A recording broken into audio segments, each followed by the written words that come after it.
오늘 말씀의 제목은 모두가 왕이 되다. 모두가 왕이 되다라는 제목으로 하나님 말씀 보겠습니다.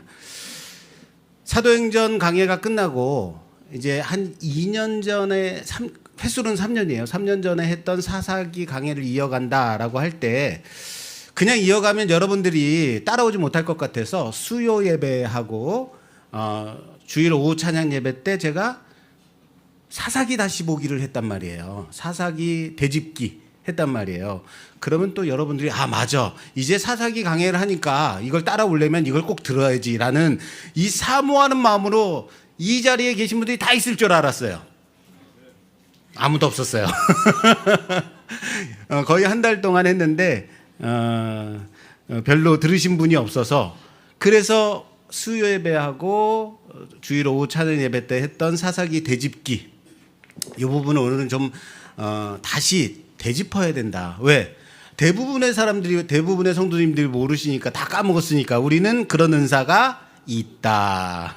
그래서 들으신 분은 맞아, 이거 지난주에 그전주에 이런 생각하시면 되고, 새로 들으시는 분들은 그런 일이 있었나 이런 식으로 들으셔도 됩니다. 예.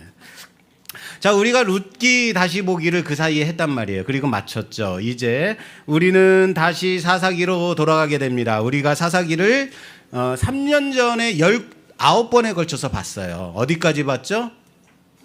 기드온의 아들 아비멜렉 사건이 마무리되는 부분까지 봤단 말이죠. 그리고 그 뒤에 누가 나오냐면요, 돌라, 야일이라는 소사사가 나오게 되고, 그리고 본격적인 큰 이야기 구조는 입다, 그리고 삼손, 이렇게 나오게 돼요. 그런데 여러분, 입다 하면 아주 복잡한 사사예요. 근데 이 입다를 그냥 보면 이상하다 라는 생각이 들 수밖에 없어요. 그래서 입다를 처음부터 딱 보게 되면 이 사람은 정말 이상한 사람이로다. 입다는 기생의 아들로서 태어났고, 본문은 그를 길르앗 사람 입다라고 부르면서 기생이 길르앗에게 났다고 그래요. 길르앗 사람인데 길르앗에게 났다라고 말을 해요. 그리고 이것은 아마도 길르앗 지역에서 어느 정도 영향력이 있는 그런 집안의 아들이었을 것이다 라는 추정이 가능한 얘기죠. 그러나 그는 정실의 아내에서 태어난 아들이 아니라 처백에서 태어난 아들. 그래서 형제들에게 쫓겨나게 됩니다. 잡류들과 어울려 다니다가 이스라엘 장로들과 조건을 걸기도 하고 협상을 하기도 하고, 하나님께 서원하다가 딸의 비극을 맞이하기도 하고, 마지막에는 같은 동족 에브라임 사람들 42,000명까지 죽이는 엄청난 일을 하는 사람이에요. 자, 이 사람이 정말 사사가 맞아요? 라고 생각될 수 있단 말이에요. 입다만 보면. 자, 이 사람이 정말 하나님께서 세우신 쓰임받는 사사가 맞는가? 이 질문에 제대로 답을 달아야 된단 말이죠. 이 질문에 대한 답을 달기 위해서는, 그래서 입다로 바로 들어가면 된다, 안 된다? 안 된다. 그 시대에 어떤 일이 있었는지, 그 시대가 무엇을 반영하고 있는지를 먼저 봐야 되는 거예요. 그래서 오늘 이 부분을 볼 거예요. 입다는 갑자기 튀어나온 사람이 아니다. 입다는 사사기의 흐름 속에서 나온 사람이다. 사사기가 이미 어디까지 무너져 왔는지, 사사의 시대가 어디까지 무너져 있는지를 보여주는 사람이 누구다? 입다. 그래서 입다를 보기 전에 먼저 사사기의 전환점을 알아야 돼요. 사사기의 전환점, 그 전환점이 바로, 따라서 합시다, 아비멜렉이다. 아비멜렉이 전환점이에요. 이거 잊지 마세요. 아비멜렉은 정말로 골치 아픈 사람이에요. 아비멜렉은 사사일까요, 아닐까요? 사사는 아니죠. 그런데 아비멜렉이 중요하게 다뤄지고 있어요. 이 사사가 아님에도 불구하고 사사기 한가운데 딱 정중앙에 들어와 사사기의 방향을 확 바꿔놓는 역할을 하는 사람이 누구다? 아비멜렉. 아비멜렉을 기점으로 해서 사사기는 전혀 다른 모습을 보여주게 됩니다. 아비멜렉의 전과 아비멜렉의 후가 완전히 달라져요. 오늘은 그 전환점을 몇 가지로 비교하면서 우리가 사사기를 이해하려고 합니다. 이 시대가 과연 어떤 시대였는지, 왜 입다와 같은 사람이 튀어나오게 되었는지 그것을 보려고 합니다. 재밌겠죠? 이런 반응일 줄 알았어요, 내가. 하여튼 공부만 시키려고 하면 언제 끝내주실 건데요? 이런 표정 안 됩니다. 이제 시작했어요. 아비멜렉의 아버지가 누굽니까? 기드온. 이스라엘에서 큰 용사라고 추앙받던 기드온. 우리는 설교의 흐름상 이 기드온까지를, 다시 말해서 아비멜렉 전까지를 전기사사 시대라고 볼 것이고요. 아비멜렉 이후 입다와 삼손으로 이어지는 그 흐름을 후기사사 시대로 이해하고 보려고 합니다. 자, 전기사사에는 누가 있었냐면요, 온니엘, 에훗, 드보라, 그리고 기드온. 이것마저도 모르시면 안 돼요. 온니엘, 에훗, 드보라, 기드온, 이렇게 전기사사. 그 사이에는 삼갈도 있어요. 예, 소사사지만. 그리고 후기사사의 큰 줄기에는 바로 입다와 삼손이 있는 거예요. 그런데 그 사이에 또 누가 있냐면 짧게 기록되어진 사사들이 있어요. 돌라, 야일, 입산, 그리고 뭐 그런 사람들이 또 있어요. 자, 우리가 이들을, 짧게 나온 사람들을 소사사라고 부르고 있는데, 그렇다면 사사 중에는 대사사님께서 계시고 소사사들도 있구나라는 생각을 하시면 된다, 안 된다? 안 돼요. 자, 여기서 소사사라고 부르는 것은 그들을 다룬 분량이 짧기 때문에 소사사라고 부르는 것뿐입니다. 그런데 이 짧은 기록들을 오히려 후기 사사 시대의 그 분위기를 보여주는 단초가 된다라고 말하는 거예요. 자, 우리는 먼저 그래서 전기 사사와 후기 사사를 서로 비교해 보려고 하는데요. 첫 번째는 따라서 합시다. 평안이다. 자, 평안. 전기 사사 시대에는 공식적인 공식이 있었어요. 자, 온니엘 시대, 온니엘이 일어나자 그 땅이 40년 동안 평안했어요. 에훗이 일어서자 에훗 시대는 80년 동안 평안했어요. 드보라 시대에는 발락과 함께 있었는데 그 시대는 40년 동안 평안했어요. 그리고 기드온 시대, 그 시대는 또 몇 년? 40년 동안 평안했어요. 그 땅이 평온했다라고 되어 있습니다. 이스라엘에 사사가 있는 동안에 평안이 있었다, 없었다? 있었다. 이 공식이 반복되었을 뿐이지 항상 사사가 있는 동안은 뭐가 있다? 평안. 하나님이 세우신 사사를 통해서 이스라엘은 잠시이지만 안식할 수 있었다라는 겁니다. 그런데 기드온의 아들 아비멜렉 이후에 후기 사사들을 보게 되면요, 자, 먼저는 돌라, 야일이 나오고, 그리고 입다, 입산, 엘론, 그리고 압돈, 그리고 삼손, 이렇게 나오거든요. 사사가 있어요, 없어요? 있어요. 그런데 무엇이 사라졌냐면, 따라서 합시다. 평안이 사라졌다. 평안이 없어요. 사사는 있는데도 불구하고 평안이 없는 시대, 지도자는 세워졌음에도 불구하고 쉼이 없는 시대, 우리 말로 말하자면 대통령이 있는데 평안이 없는 거예요. 나라가 혼란한 거예요. 지도자가 있는데, 우두머리가 있는데. 이스라엘이라는 공동체 안에 안식이 있다, 없다? 없더라. 전기 사사 시대에는 사사가 있는 동안만이라도 그럼에도 불구하고 평안이 있었다면, 후기 사사 시대에는 사사가 있음에도 불구하고 평안이 없었다. 이것이 첫 번째 비교. 자, 두 번째입니다. 두 번째 비교는 부르심. 따라서 합시다. 부르심이다. 여러분 어디 가서 이런 설교 못 들어요. 사사기를 이렇게 나누는 사람은요 많이 있어요.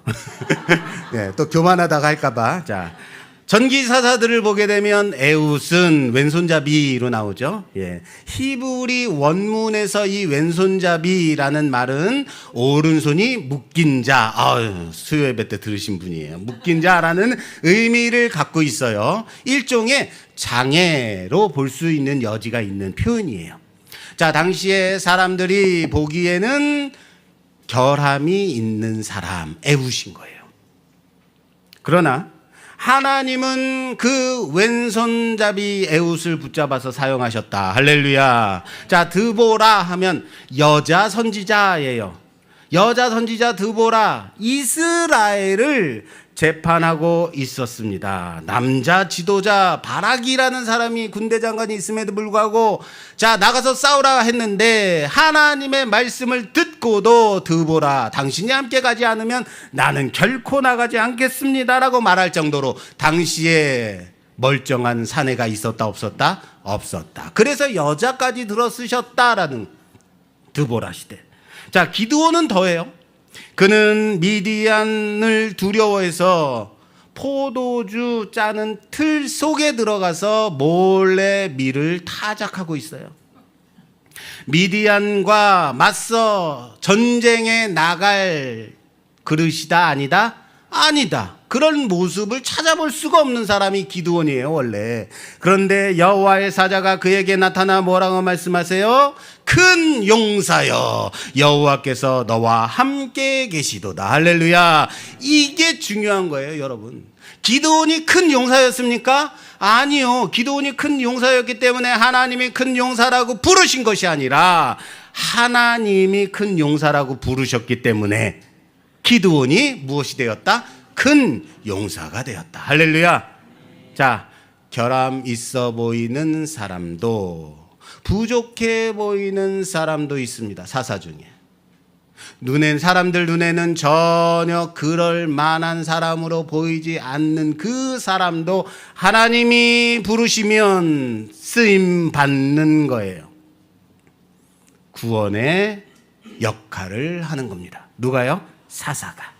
이것이 전기사사 시대의 중요한 특징이다라면, 그런데 이 기드온 이후에 이상해졌어요. 변화가 생기기 시작했습니다. 먼저 기드온이 미디안을 이기자 이스라엘 사람들이 나와서 말을 합니다. 당신과 당신의 아들과 당신의 손자가 무엇이 되어 주십시오?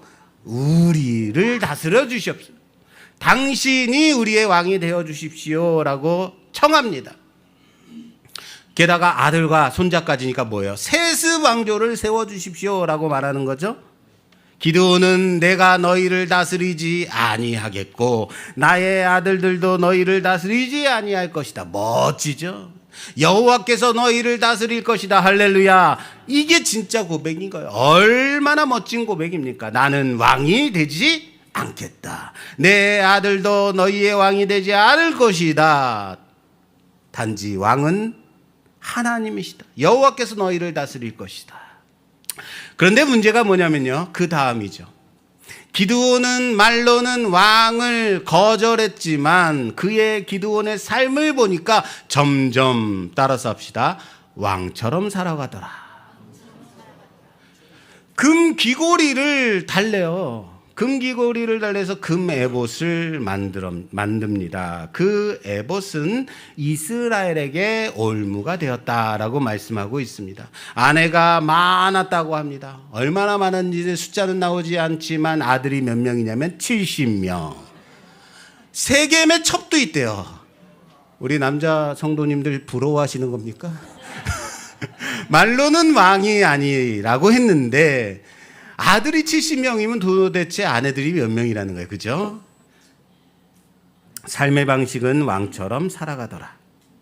기드온이 죽은 후에 그의 아들 아비멜렉이 일어납니다. 아비멜렉이라는 이름은 아비가 뭐다? 멜렉이다. 이렇게 의심된다 그랬어요. 나의 아버지는 왕이다 라는 뜻이에요. 기드온은 입으로는 나는 왕이 아니다 라고 말은 했지만 그 아들의 이름을 무엇으로 지었다고요? 나의 아버지는 왕입니다요. 그러면 누가 왕이라는 얘기예요? 나의 아버지가 왕이면. 아비멜렉의 아버지가 누구예요? 그렇죠. 기드온이에요. 오늘 집중 좋습니다. 자, 그렇습니다. 말과 삶이 달랐다. 그러자 아비멜렉은 아예 나서서 자기가 왕이 됩니다. 노골적으로 왕이 되려고 합니다. 그래서 자신의 외가 세겜 사람들을 동원해서 결탁해서 자기 이복 형제들 70명을 한 바위에서 죽입니다. 그리고 왕이 돼요. 기드온 삶 속에서는 왕이 아니었지만, 기드온은 왕이 아니라고 했지만 삶 속에 숨겨져 있던 그 왕의 욕망이 아들 아비멜렉을 통해서 드러난 것이 아닌가. 누구를 죽이고? 형제들을 죽이고. 우리는 말로는 하나님이 왕이십니다라고 고백합니다. 주님이 내 삶의 주인이십니다라고 고백합니다. 내 인생은 주님의 것입니다라고 고백하죠. 그런데 실제 여러분들의 삶에서는, 우리의 삶에서는 내가 왕처럼 살고 있지 않습니까? 내가 나의 삶의 왕으로 군림하고 있지 않습니까? 내 계산대로, 내 계획대로 가야 한다고, 내 자존심이 지켜져야 한다고, 내 이름이 드러나야 된다고, 내가 주인이다, 나의 삶에 그렇게 살아가고 있지 않습니까? 그거를 투영하는 거예요.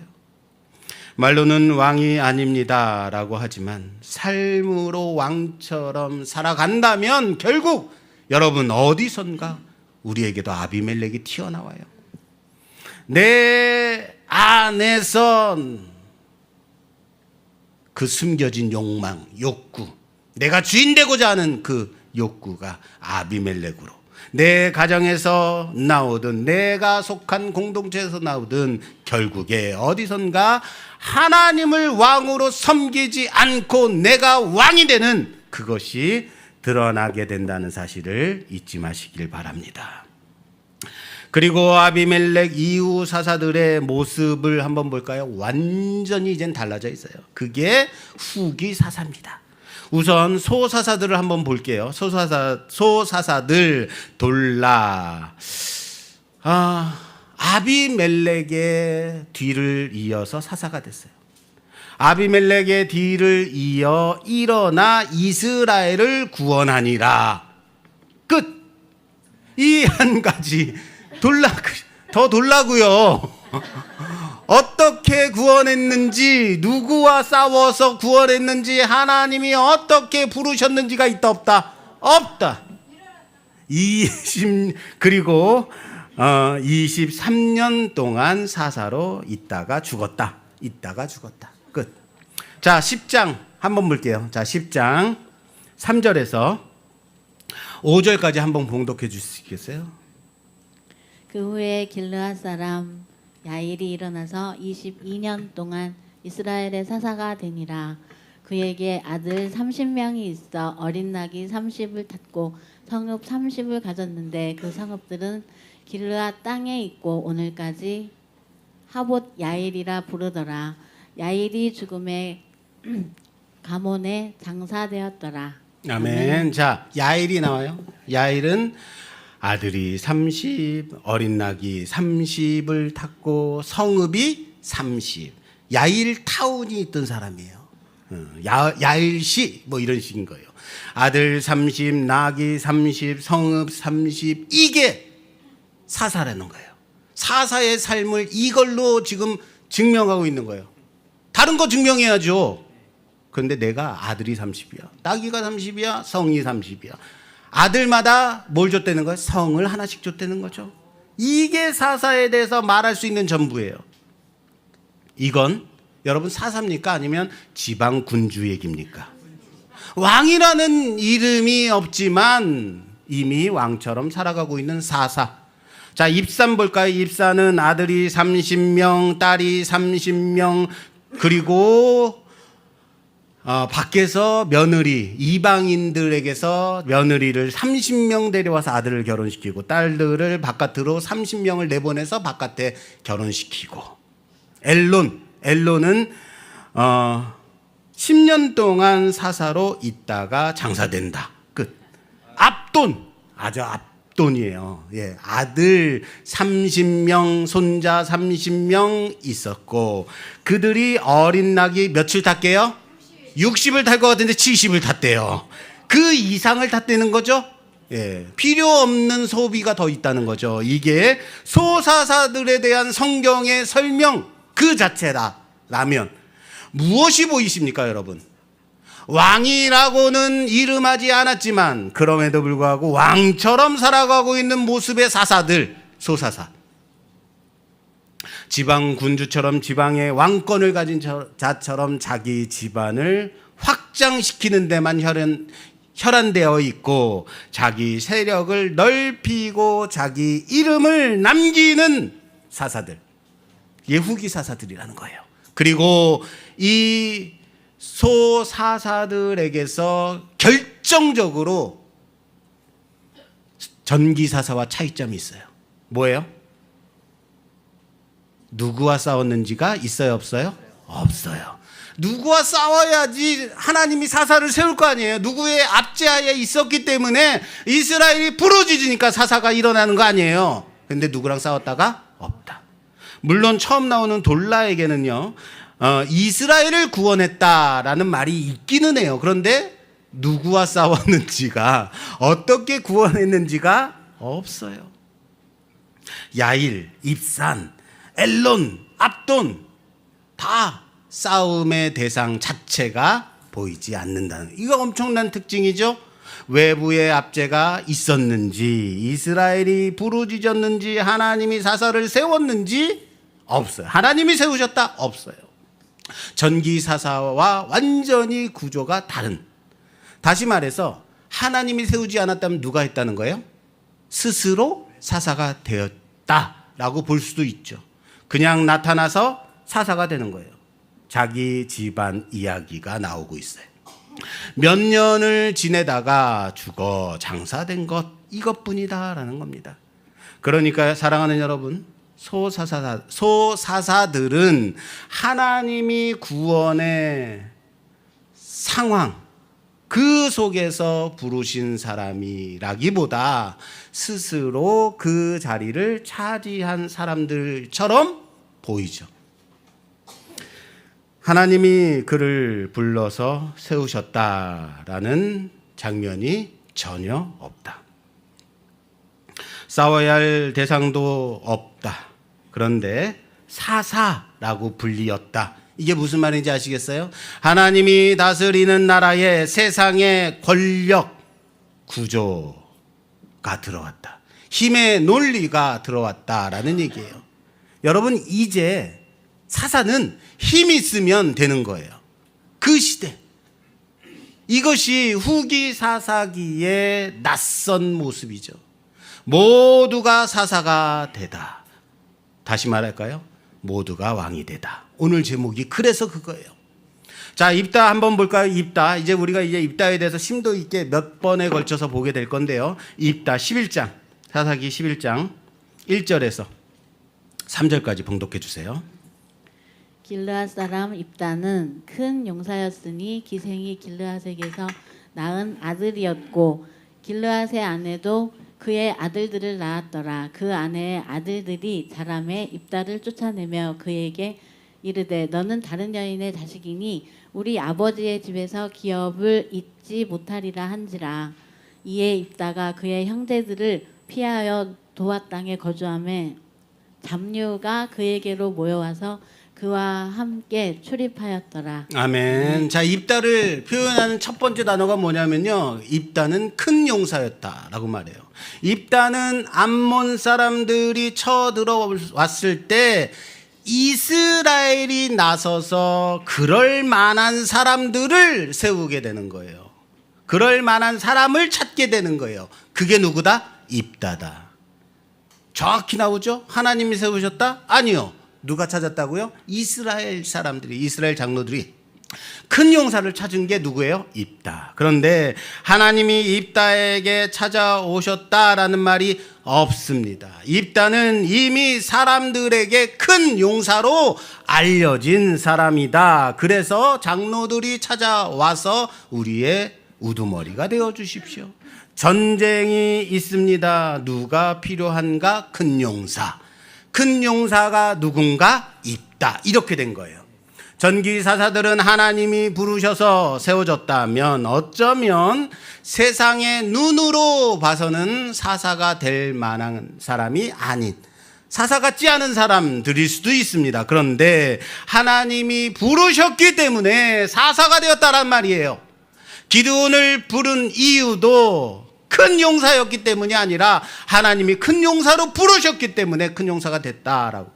이건 계속 반복할 거예요. 그런데 후기사사로 갈수록 사람들의 눈에 그럴 만한 사람, 아시겠어요? 그럴 만한 사람이 지도자의 자리에 오르게 되더라. 힘 있고 능력 있고 싸울 줄 알고 집안 좋고 세력 있고 사람들 보기에 괜찮아 보이는 사람이 사사가 되는 시대. 이게 무슨 말이냐면요, 세상의 기준이 교회에 들어온 겁니다. 공동체 안에 들어온 거죠. 이런 거죠. 여러분, 교회를 한번 생각해 보세요. 교회에 담임 목사를 세우는데 우리 교회는 잘생긴 사람이어야 돼, 돈 많은 사람이고 집안 좋아야 되고 외국 나가서 좋은 학벌 가져온 사람이어야 우리 목사가 될 수 있지라고 한다면 그럴 만한 사람은 저밖에 없는 거예요. 왜 웃는 거죠 도대체? 내가 진실을 말해도 이렇게 너무 크게 웃었어요, 티나게. 자, 그럴 만한 사람을 세우게 되는 것. 여러분, 그럴 만한 사람을 세우는 것과 하나님이 부르시는 사람을 세우는 것은 어때요? 하늘과 땅 차이죠. 결국 사람이 보기에 그럴 만한 사람이 지도자가 되는 것, 차지하게 되는 것. 후기사사. 전기사사들에게는 하나님의 부르심이 있었다면 후기사사에게는 부르심이 없더라. 사람이 보기에 사람의 기준이 들어갔다. 이 흐름의 마지막에 누가 있냐면요, 따라서 합시다. 삼손이 있다. 삼손은 누가 불렀어요? 하나님. 삼손은 다른 사람이죠. 하나님이 삼손이 태어나기 전부터 택하셔서 나시린으로 하나님이 부르셔서 그의 출생을 예고하셨고 계시하셨고 나시린으로서 구별하셨죠. 블레셋 사람의 손에서 이스라엘을 구원하기 시작할 것이다. 삼손. 여러분, 그런데 여기서 아이러니가 생겨요. 왜냐? 사람들이 보기에 좋은 사사, 큰 용사 같은 사사, 힘 있는 사람 누구예요? 삼손이죠. 삼손만한 사람이 있어요? 얼마나 엄청난 능력을 가진 사람이, 힘 있는 사람이에요. 그래서 하나님이 그래, 너희들이 과연 그런 사람을 사사로 쓰기를 원하는 거니? 능력 있는 사람? 그래, 내가 그럼 삼손을 줄게. 이 정도면 어때? 하고 준 사람이 삼손 같지 않습니까? 얼마나 더 큰 용사가 필요한 거니? 하고 보낸 누구예요? 삼손. 삼손은 정말 큰 용사였다고요. 힘으로는 그 누구와도 비교할 수 없는, 나귀 턱뼈 하나를 가지고 1000명을 때려잡아요. 사자를 그냥 맨손으로 찢어 죽여요. 엄청나.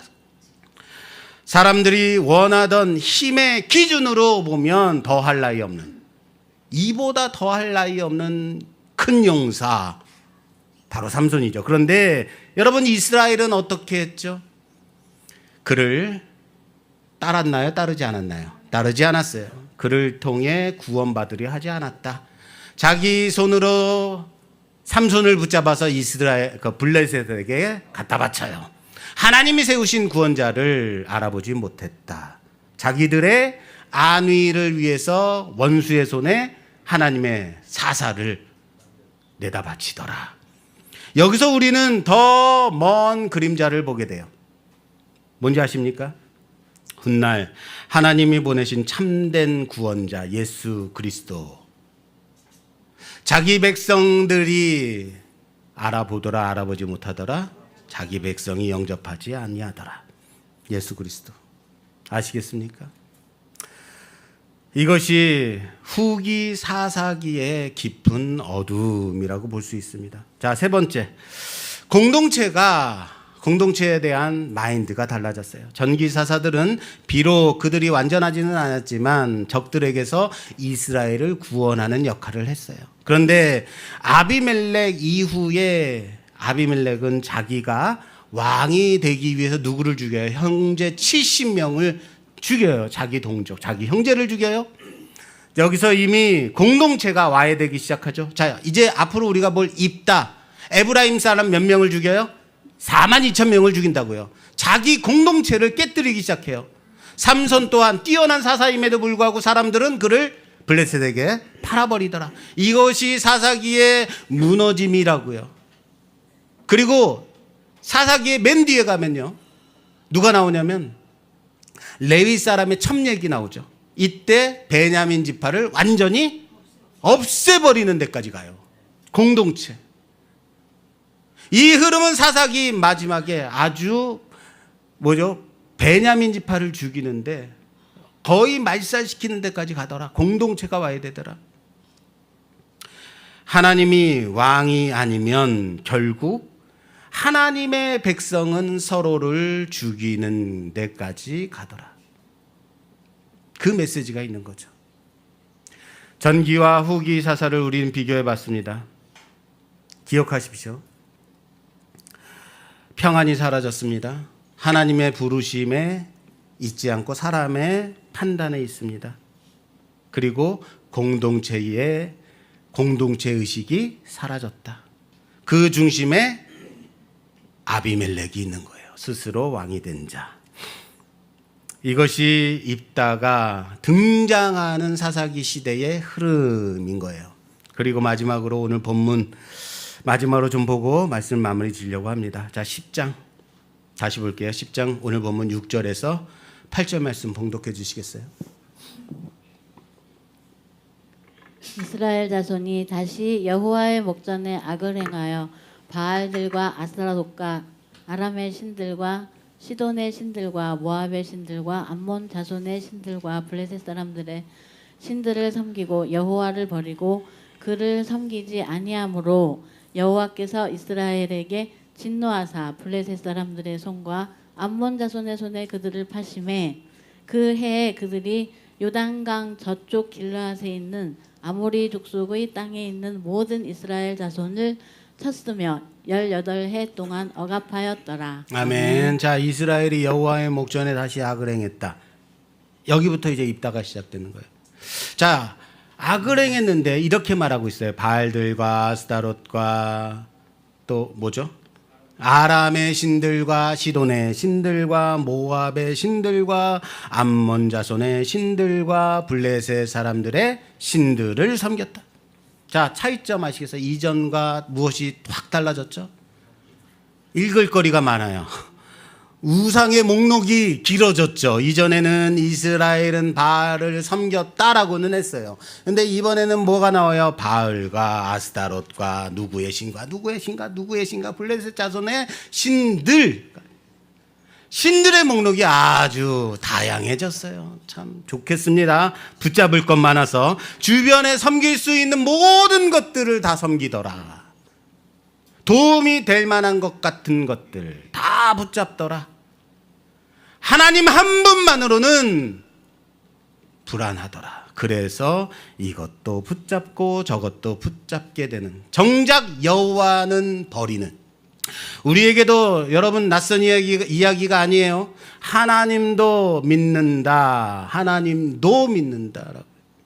예배도 드린다. 기도도 한다. 그런데 하나님 한 분만으로는 만족하지 못한다. 돈도 붙잡아야 되고 사람도 붙잡아야 되고 인정도 받아야 되겠고 내 능력도 붙잡아야 되겠고 세상의 방식도 붙잡아야 되겠고 많죠 붙잡을 것이. 하나님은 그 중 하나가 된다면 성경은 그것을 뭐라고 하냐면요, 따라서 합시다. 하나님을 버렸다 라고 합니다. 그래서 하나님이 진노하시죠. 그래, 너희들이 붙잡은 것, 그것이 너희를 구원할 수 있는지 한번 해봐라 라고 해요. 자, 보죠. 14절에서 16절 봉독해 주세요. 가서 너희가 택한 신들에게 부르짖어 너희 환난 때 그들이 너희를 구원하게 하라 하신지라. 이스라엘 자손이 여호와께 여쭈되 우리가 범죄하였사오니 주께서 보시기에 좋은 대로 우리에게 행하시려니와 오직 주께 구하옵나니 오늘 우리를 건져내옵소서 하고 자기 가운데서 이방 신들을 제하여 버리고 여호와를 섬기매 여호와께서 이스라엘의 군고로 말미암아 마음에 근심하시니라. 아멘. 자, 너희가 그토록 붙든 것이 정말로 과연 너희를 구원할 수 있는지 한번 그에게 가서 부르짖어 봐라. 환난 날에 내가 아닌 그것들이 너희를 과연 구원할 수 있는지 한번 해 봐라. 내가 하나님보다 더 붙들고 있는 것이 있다면, 내가 하나님 한 분으로 만족하지 못하고 있다면 그것들이 우상이죠. 내가 그래서 하나님이 말씀하시는 거예요. 너희가 돈이 필요하다고, 돈이 중요하다고, 건강이, 사람이, 너희의 능력이, 그럼 그것이 너희를 구원할 수 있는지 환난 날에 한번 부르짖어 봐라. 그것들이 정말 너희를 구원하는지. 이거 말씀하시는 거예요. 이것이 우상의 허무함이죠. 이스라엘은 그래서 우리가 잘못했습니다 라고 빌었죠. 돌아왔죠. 그러니 오늘 우리를 구원해 주십시오 라고 간구하죠. 자기들 가운데 있는 우상들을 다 제하여 버리고 여호와를 섬겼다라고 말씀합니다. 그리고 그 마지막에 여호와께서 이스라엘의 곤고로 말미암아 마음에 근심하시니라. 따라서 합시다. 여호와께서 근심하셨다. 무엇 때문에요? 이스라엘의 곤고로요. 아니 이런 식으로 한데 내 눈에 흙이 들어오기 전엔 다시는 안 돼, 이게 아니란 말이에요. 여호와께서 마음에 근심하셨다? 고민이 많으셨나 봅니다. 그런데 이 단어는요 히브리 말로 카차르라는 뜻이에요. 뭐라고요? 카차르. 이것은 마음이 줄어들다, 짧아지다라는 뜻이에요. 마음이 짧아지다라는 것은 좀 이해가 안 되죠. 예,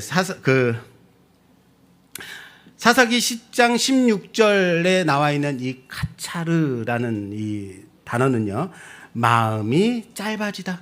하나님 마음이 어떻게 짧아진다? 어떻게 줄어든다? 이 표현을 우리는 그래서 다른 성경에서 한번 봐야 될 필요가 있어요. 민수기 21장 4절을 보면요, 이스라엘 백성이 광야 길을 걷다가 길로 말미암아 마음이 상했다라고 그래요. 이 상했다가 뭐냐면 카차르, 마음이 짧아졌다라는 뜻이에요. 길이 힘들었기 때문에 마음이 힘들었다, 마음이 작아졌다, 마음이 좁아졌다, 참을 수 없는 상황이 되었다. 사사기, 삼손 때도 이 단어가 나와요. 사사기 16장 16절에 보면요, 드릴라가 날마다 삼손을 조르고 재촉하자 삼손의 마음이 번뇌하여 죽을 지경이 되었다. 여기에 카차르, 삼손의 마음이 카차르 되었다라는 표현이 나와요. 삼손의 마음이 뭐 했다고요? 번민하고 죽을 지경으로 마음이 짧아졌다라는 뜻이에요. 또 스가랴서 11장에 가면요, 여기에 이 다 똑같은 단어가 또 나오는데요, 목자가 양떼와 지도자들을 향해서 마음이 싫어졌다라는 마음이 뭐냐면 카차르, 짧아졌다. 이 단어가 쓰였던 곳이 이래요. 다 사람들이나 어떤 지칭하고 있는, 관계가 견딜 수 없는 상황이 되었다. 마음이 도무지 참을 수 없는 정도가 되었다. 그러니까 카차르라는 단어는 단지 마음이 조금 나빠졌다가 아니에요.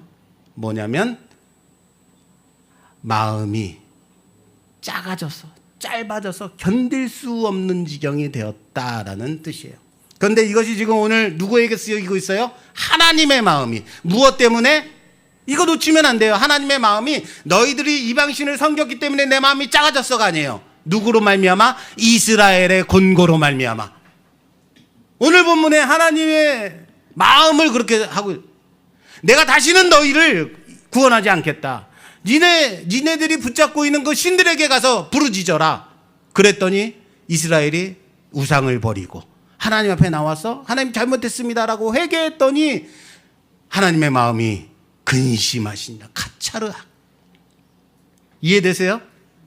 여러분, 이스라엘의 회개가 완전한 회개가 아니에요. 항상 그 얕은 회개예요. 우리처럼요. 하나님 잘못했습니다 하고 나와서 기도하죠. 그리고는 돌아가면서 또 뭐 해요? 그렇죠. 옆 사람하고 쌈박질하고. 그런데 하나님은 그들의 곤고로 말미암아 그들의 곤고를 보시고 마음이 쫄아들으셨다. 더 이상 견디지 못하시게 되었다. 그 백성의 고통당하는 것을 보시고 하나님의 마음이 짧아지셨다. 이스라엘의 소망이 사사에 있는 것이 아닙니다. 이스라엘의 소망은 자기 백성의 곤고를 보고 마음이 카차르 되시는 하나님께 있음을 믿으시길 바랍니다. 이게 복음이에요. 우리는 하나님을 버리는 사람들, 하나님을 떠나는 사람들, 하나님 한 분만으로 만족하지 못하는 사람들, 바로 우리 아닙니까? 그래서 이것저것 다 붙들고 사는 사람들, 그러다가 무너지게 되면 그 무너짐 속에서 고통스러워 신음하고 그제야 하나님 도와주세요 라고 말할 때 우리의 회개는 늘 부족하지만, 우리의 믿음은 그렇게 얕은 믿음이지만 그럼에도 불구하고 하나님은 자기 백성의 곤고를 외면하지 않으시는 하나님이심을 믿으시길 바랍니다. 거기에 소망이 있는 거예요. 그래서 우리에게 누구를 보내주셨다? 예수 그리스도. 하나님은 죄로 무너진 그 자리를 보시고 외면하지 못하시는 하나님, 우리의 곤고를 보심에도 불구하고 그냥 내버려 두지 않으시는 하나님, 그래서 자기 아들 예수 그리스도까지 보내주시는 하나님, 우리의 참된 사사, 참된 구원자이신 예수 그리스도를 보내주신 하나님이심을 믿으시길 바랍니다. 입다는 무너진 사사시대가 낳은 그런 사람입니다. 그러나 예수님은 하나님이 보내신 참된 구원자이십니다. 입다는 자신의 상처를 다스리고 상처로 말미암아 남을 더 힘들게 하고 그리고 거래로 움직이고 결국 형제를 죽이는 데까지 갔지만 우리 예수 그리스도는 완전하신 구원자이심을 믿으시기 바랍니다. 사사기의 후반을 이제 보게 될 겁니다. 암울할 겁니다. 왜 이래야 되는가라는 것들을 계속해서 볼 겁니다. 우리가 보아야 할 것이 과연 무엇일까요? 왜 사사시대는 그래야만 했는가? 아니요. 사사들이 얼마나 잘 하느냐가 아니에요. 사사들이 다 무너진 그 자리에서도 자기 백성을 외면하지 아니하시는 하나님을 바라보시는, 발견하시는 우리 모두가 되기를 바랍니다. 왕이 없으므로 모두가 왕이 되다 라고 했으나 왕이 계시지 않는 것이 아니라 왕을 왕으로 섬기지 않은 것뿐이죠. 사랑하는 여러분, 왕처럼 살아가지 마십시오. 여러분들의 삶의 주인처럼 살아가지 마십시오. 여러분들의 삶 속에서 소사사들처럼 여러분들 스스로가 그 자리에 앉으려고 하지 마십시오. 그 왕이 지금도 마음이 짧아지셨다고요. 자기 백성의 곤고로 말미암아 더 이상 견디지 못하실 정도로 마침내 그 왕이 우리에게 오셨다. 예수 그리스도. 우리 시대도 다르지 않다라는 것, 왕이 없으므로 모두가 왕이 되는 시대입니다.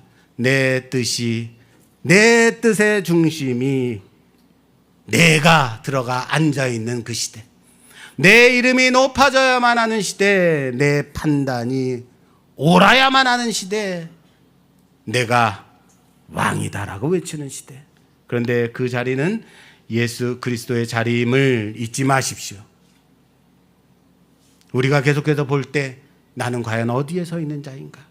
그 하나님이 오늘도 우리의 왕이심을 믿고 내가 앉아있는 주인의 자리가 아닌 그 자리를 내려와서 하나님을, 우리 주님을 그 자리에 앉혀드리는 우리 모두가 되기를, 우리의 삶이 되기를 주님의 이름으로 축원합니다. 축원합니다.